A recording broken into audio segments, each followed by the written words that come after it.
If you think tractors are just big, boring machines that chug along the fields, hold on to your straw hat because we're diving into the quirkiest, most underrated tractors ever made.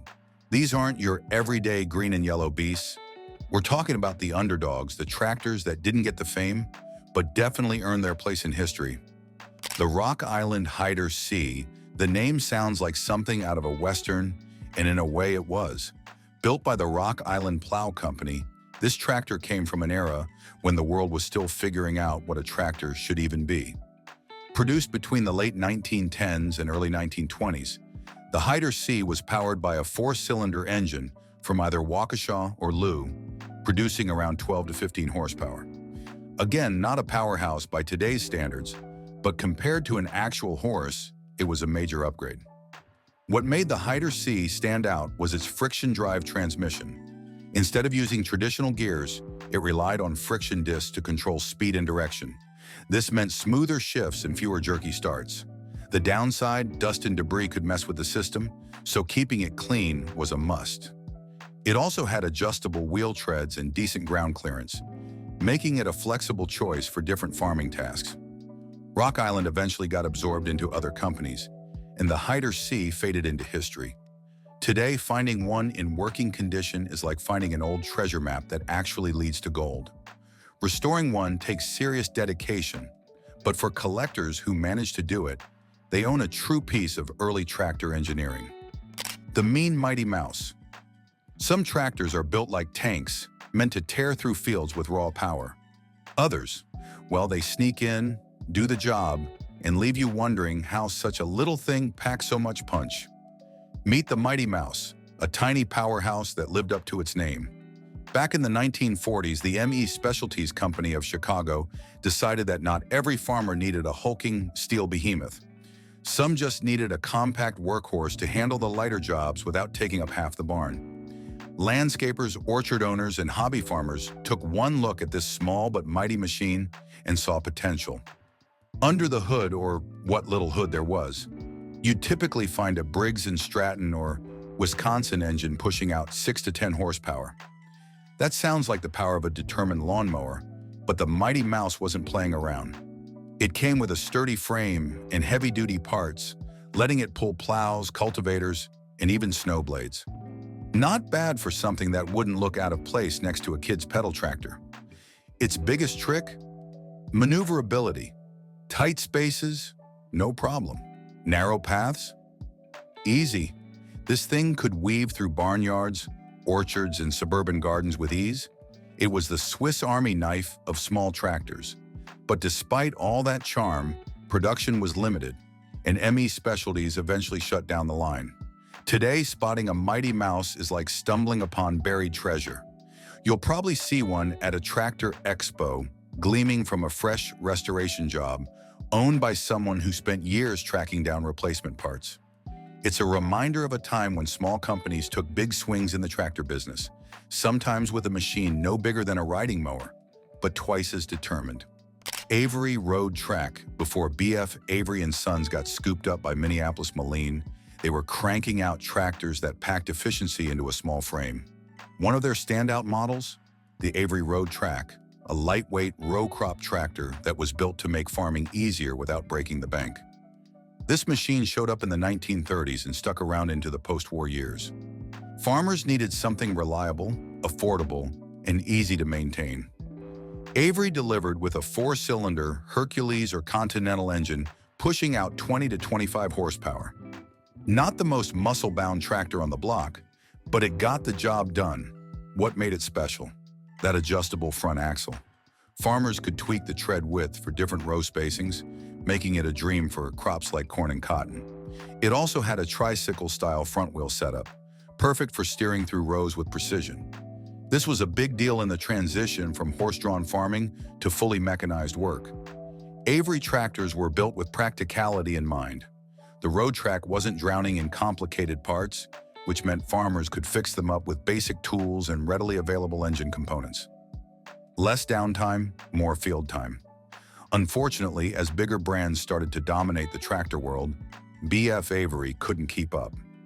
In 1951, they were absorbed into Minneapolis Moline, marking the end of the road track era. Today, finding one in good condition is like spotting a unicorn on a farm. Parts are still floating around, but intact models are rare. Owning one isn't just about nostalgia, it's about holding on to a piece of American farming history when tractors were built with just the right mix of simplicity and innovation. The Minneapolis Moline UDLX. The Minneapolis Moline UDLX comfort tractor was an idea so ahead of its time that farmers basically laughed it out of existence. The concept? A tractor that doubled as a road vehicle? Sounds cool, right? Turns out, farmers weren't exactly lining up to buy one. Released in 1939, the UDLX had a 6-cylinder engine with over 40 horsepower, making it powerful enough for serious fieldwork. But the real head-turner was the enclosed cab. Yes, an actual car-like cab, with a heater, upholstered seats, windshield wipers, and a speedometer. And it could hit speeds of 40 miles per hour.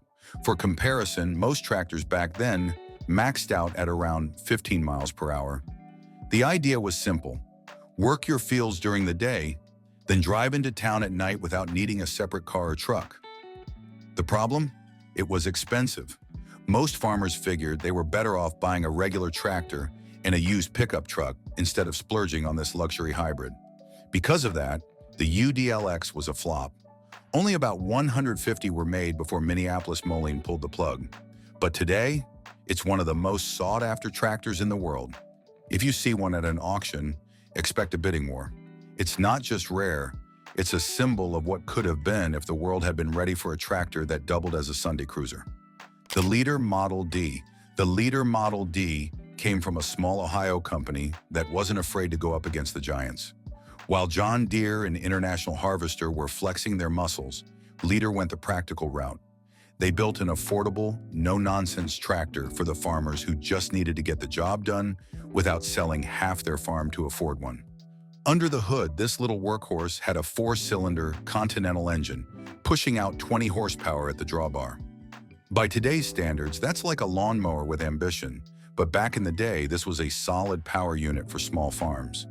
It was light, nimble, and perfect for farmers who needed a tractor that wouldn't sink into the mud like a brick.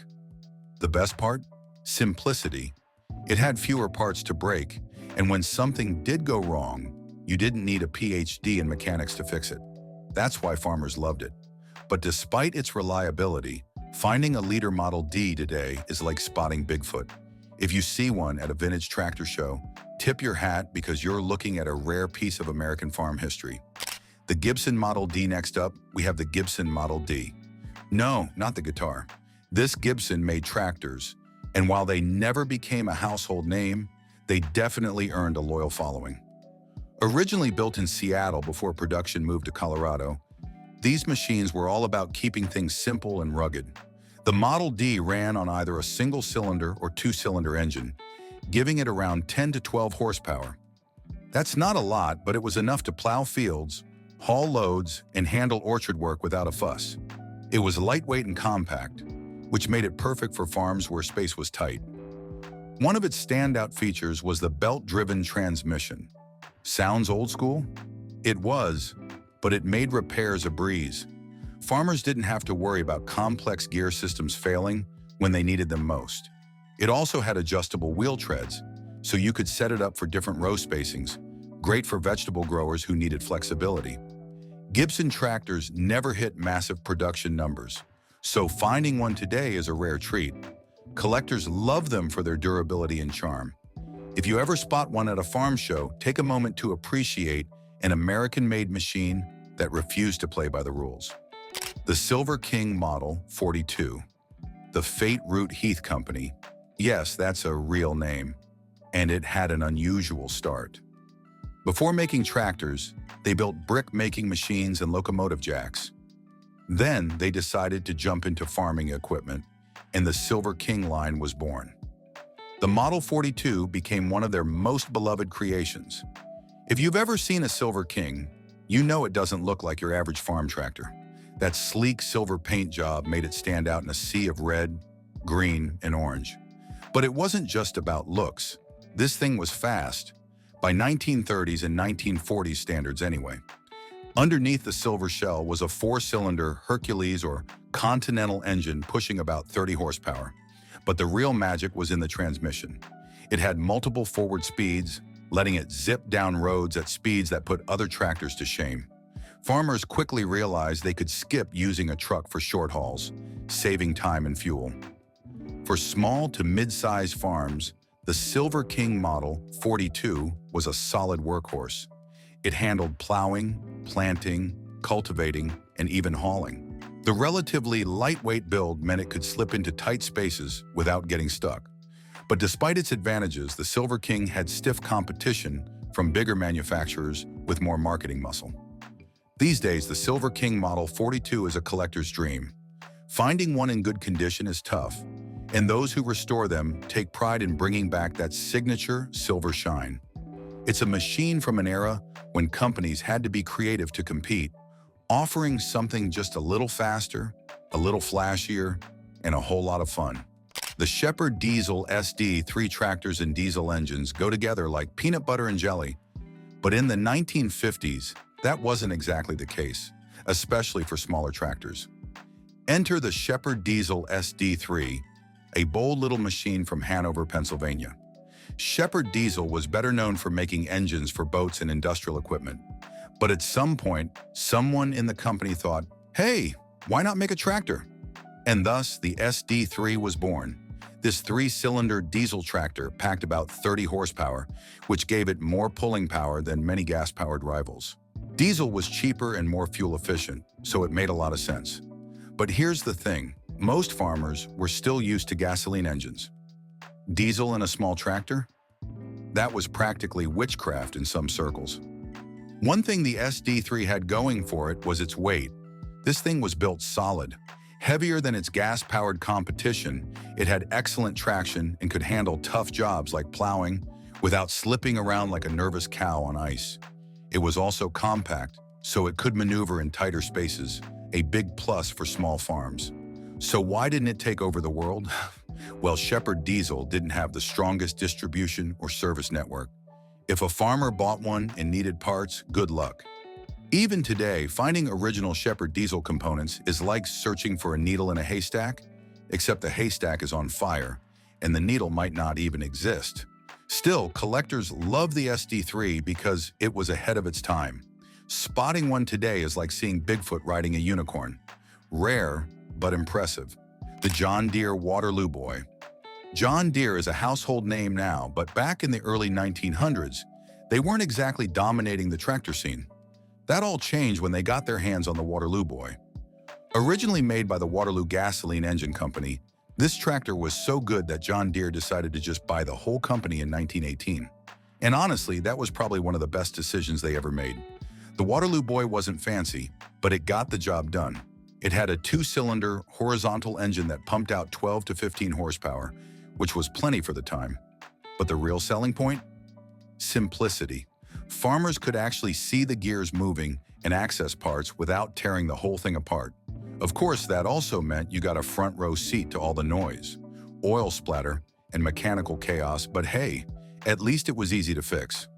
One of its coolest tricks was its ability to run on both gasoline and kerosene. Gasoline got it started, but then you could switch to kerosene, which was cheaper. Back in the day, every penny counted, so this feature was a game changer. The Waterloo Boy played a huge role in John Deere's rise to tractor supremacy. Today, if you find one in working condition, you've basically hit the jackpot. It's a piece of history, a symbol of the shift from mule-powered farming to the mechanized age. The Oliver 80 Industrial Oliver made some of the best farm tractors of the early 20th century. But did you know they also made industrial machines?